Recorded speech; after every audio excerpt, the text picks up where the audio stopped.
माननीय उपसभापति महोदय, इस विधेयक पर अपनी आपत्तियां और अपनी आलोचना माननीय मंत्री जी के समक्ष रखूंगा। बिल के मसौदे पे बिंदुवार आऊंगा, लेकिन उससे पहले मैं चंद बातें रखना चाहता हूं। वो ये है माननीय वाइस चेयरमैन साहब, क्योंकि किसी भी आर्टिकल को जब हम पढ़ते हैं संविधान की इस किताब में कि 14 क्या कहता है, 25 क्या कहता है, 26 क्या कहता है, उसकी इबारत पढ़ने से पूर्व कॉन्स्टिट्यूएंट असेंबली की डिबेट को देखना चाहिए कि उस आर्टिकल के बनने में किस तरह के विचार आए थे।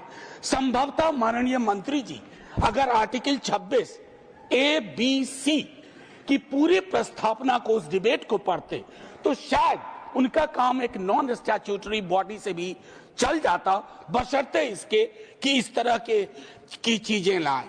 आज के आपके समक्ष जब बोल रहा हूं, मेरे पार्टी के राष्ट्रीय अध्यक्ष एम्स में इलाजरत हैं, लेकिन वो गौर से देख रहे होंगे। कल उनके एक वीडियो को कट करके खूब चलाया गया।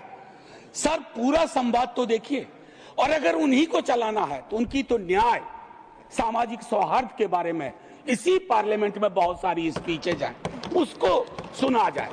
बहरहाल सर, मैं क्यों कह रहा था आर्टिकल के बनने की बात, होता यूं है सर, यूनिफॉर्म सिविल कोड पे बहुत चर्चा हुई, आर्टिकल 44, लेकिन कहा कि देश का माहौल तकसीम के बाद, पार्टीशन के बाद, बंटवारे के बाद ट्रस्ट डेफिसिट था समुदायों के बीच में, तो उसको सेल्व किया गया, डायरेक्टिव प्रिंसिपल्स में रख दिया गया।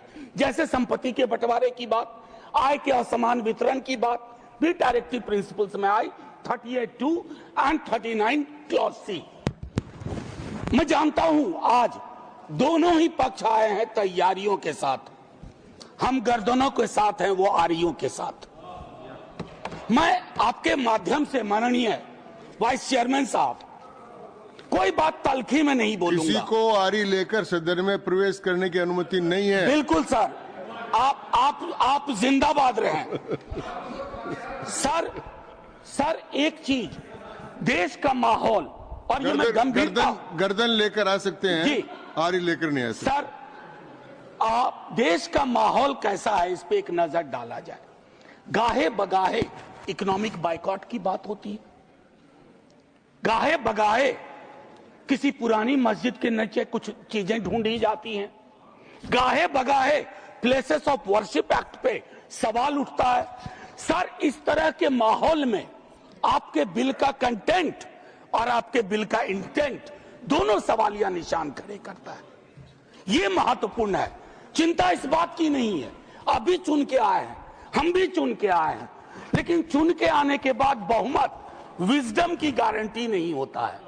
आप लोग अक्सर ये सोचते हैं कि बहुत बड़ी बहुमत है तो सारा विजडम आप ही के पास है। सर, माननीय सभापति महोदय, खान पान, वस्त्र, आभूषण, भाषा, इबादत, इतनी तकरार, उसमें क्या होता है ना, एक समुदाय को लग रहा है। सर, मैं आपके माध्यम से एक चीज कहना चाहता था। मेरी भतीजी ने मुझसे, मुंबई अभी गया था, पूछा काका मार्जिन क्या होता है, तो मैंने उसको बताया कि बचपने से हम लोगों को कॉपी में मार्जिन छोड़ने के लिए बताया जाता है, हाशिया। सर, हमें आदत बन गई है हाशिए पे लोगों को छोड़ने की, हम लगातार समुदायों को हाशिए पे छोड़ रहे हैं। माननीय उपसभापति महोदय, मैं ये कहूंगा, प्रेमचंद ने एक कहानी लिखी थी ईदगाह, हमारे सारे साथियों ने पढ़ी होगी। ईदगाह में हामिद ने अपनी दादी अमीना के लिए चिमटा खरीदा। क्या हम में से कोई बता सकता है कि दुकानदार हरेंदर था या सोहाबुद्दीन था?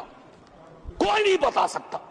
लेकिन आज क्या चल रहा है, हामिद खरीदेगा तो वही खरीदेगा, हरेंदर खरीदेगा तो वो हरखू के पास जाएगा।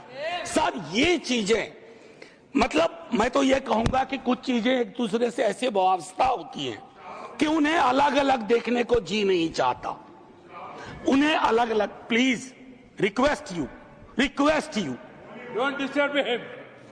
मैं सिर्फ ये कहना चाहता हूं, कुछ चीजें एक दूसरे से ऐसे वाबस्ता होती हैं कि उन्हें अलग अलग देखने को जी नहीं चाहता।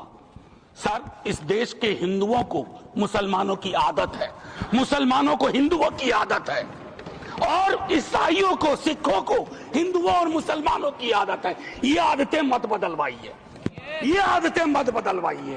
सर, एक लखनऊ के मशहूर शायर थे, आजादी के बाद पाकिस्तान चले गए, फिर नेहरू से दोस्ती थी, वापस आए तो लोगों ने पूछा क्यों आ गए? बोला यार बहुत मुसलमान थे यहाँ, लखनऊ का हूं, मिला जुला देखने की आदत थी। ये मैं बता रहा हूं, मैं बता रहा हूं सर कि ये चीजें महत्वपूर्ण है। आज सुबह से कई बार लाइटर वैन में कहा गया सौगात और तोहफा। माननीय उपसभापति महोदय, लोकतंत्र में सौगात और तोहफा नहीं हुआ करता। हम राजतंत्र में नहीं हैं, लोकतंत्र में एक एक पाई स्टेट एक्सचेकर की है, और एक एक पाई पे एक एक नागरिक का हक है, और उस नागरिक का भी है जो हाशिए पे है, और उस नागरिक का भी है जिसने जानवरों को बंद करके एक प्राइवेट जू खोल लिया है। ये हमें समझना होगा। माननीय उपसभापति महोदय, कल मैं माननीय गृह मंत्री जी को सुन रहा था। माननीय गृह मंत्री जी बहुत अच्छी तरह से जो वक्फ है उसका ओरिजिन बता रहे थे। मैं तैयारी का सोर्स हम लोगों का शायद कुछ तो समान है हमारे में।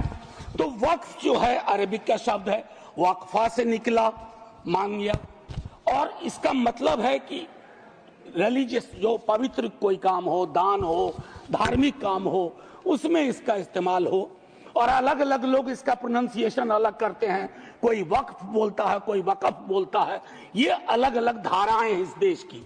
काबा की मस्जिद जो 622 में बनी, प्रॉफिट मोहम्मद के time, peace be upon him, वो पहली इस्लामिक वक्फ थी। उसके बाद एक चीज हम सबको याद रखना चाहिए, हम किसी भी धर्म के मानने वाले हों, राष्ट्र की अवधारणा से पूर्व नदियां नहीं बटी थी, संस्थाएं ऐसे नहीं बटे थे, बनते गए, उसमें सुधार भी हुआ। आप पहली बार सुधार नहीं कर रहे हैं, इसमें सुधार आगे भी होगा।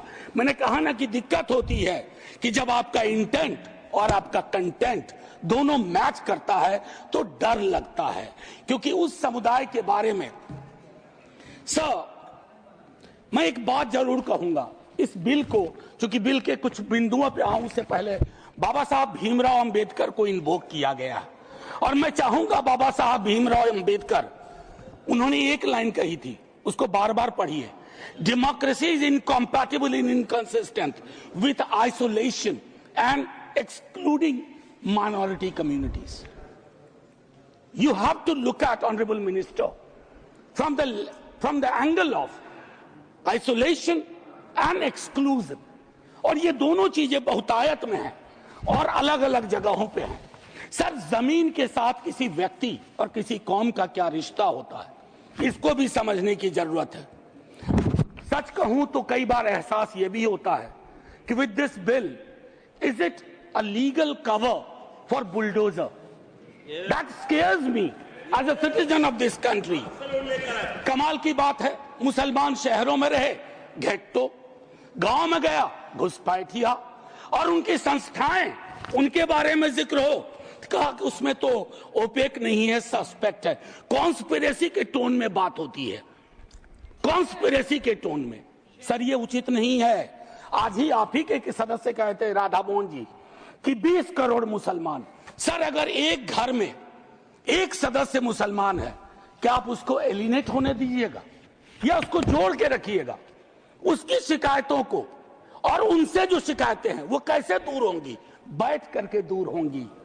किसी को डॉग विसिल पॉलिटिक्स का उपकरण बना करके अगर आप अलग करना चाहोगे तो वो उचित नहीं है।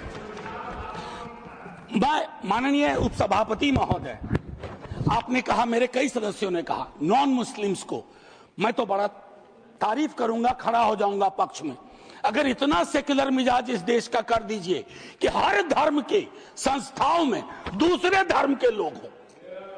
इस्लामिक कम्युनिटी में डालिए तो हिंदू में डालिए, सिखों में डालिए, क्रिश्चियंस में डालिए, तब न बात होगी। या सिर्फ तय कर लिया कि सारे प्रयोग या सारा संयोग मुसलमानों को लेकर के होगा? ये उचित नहीं है माननीय उपसभापति महोदय।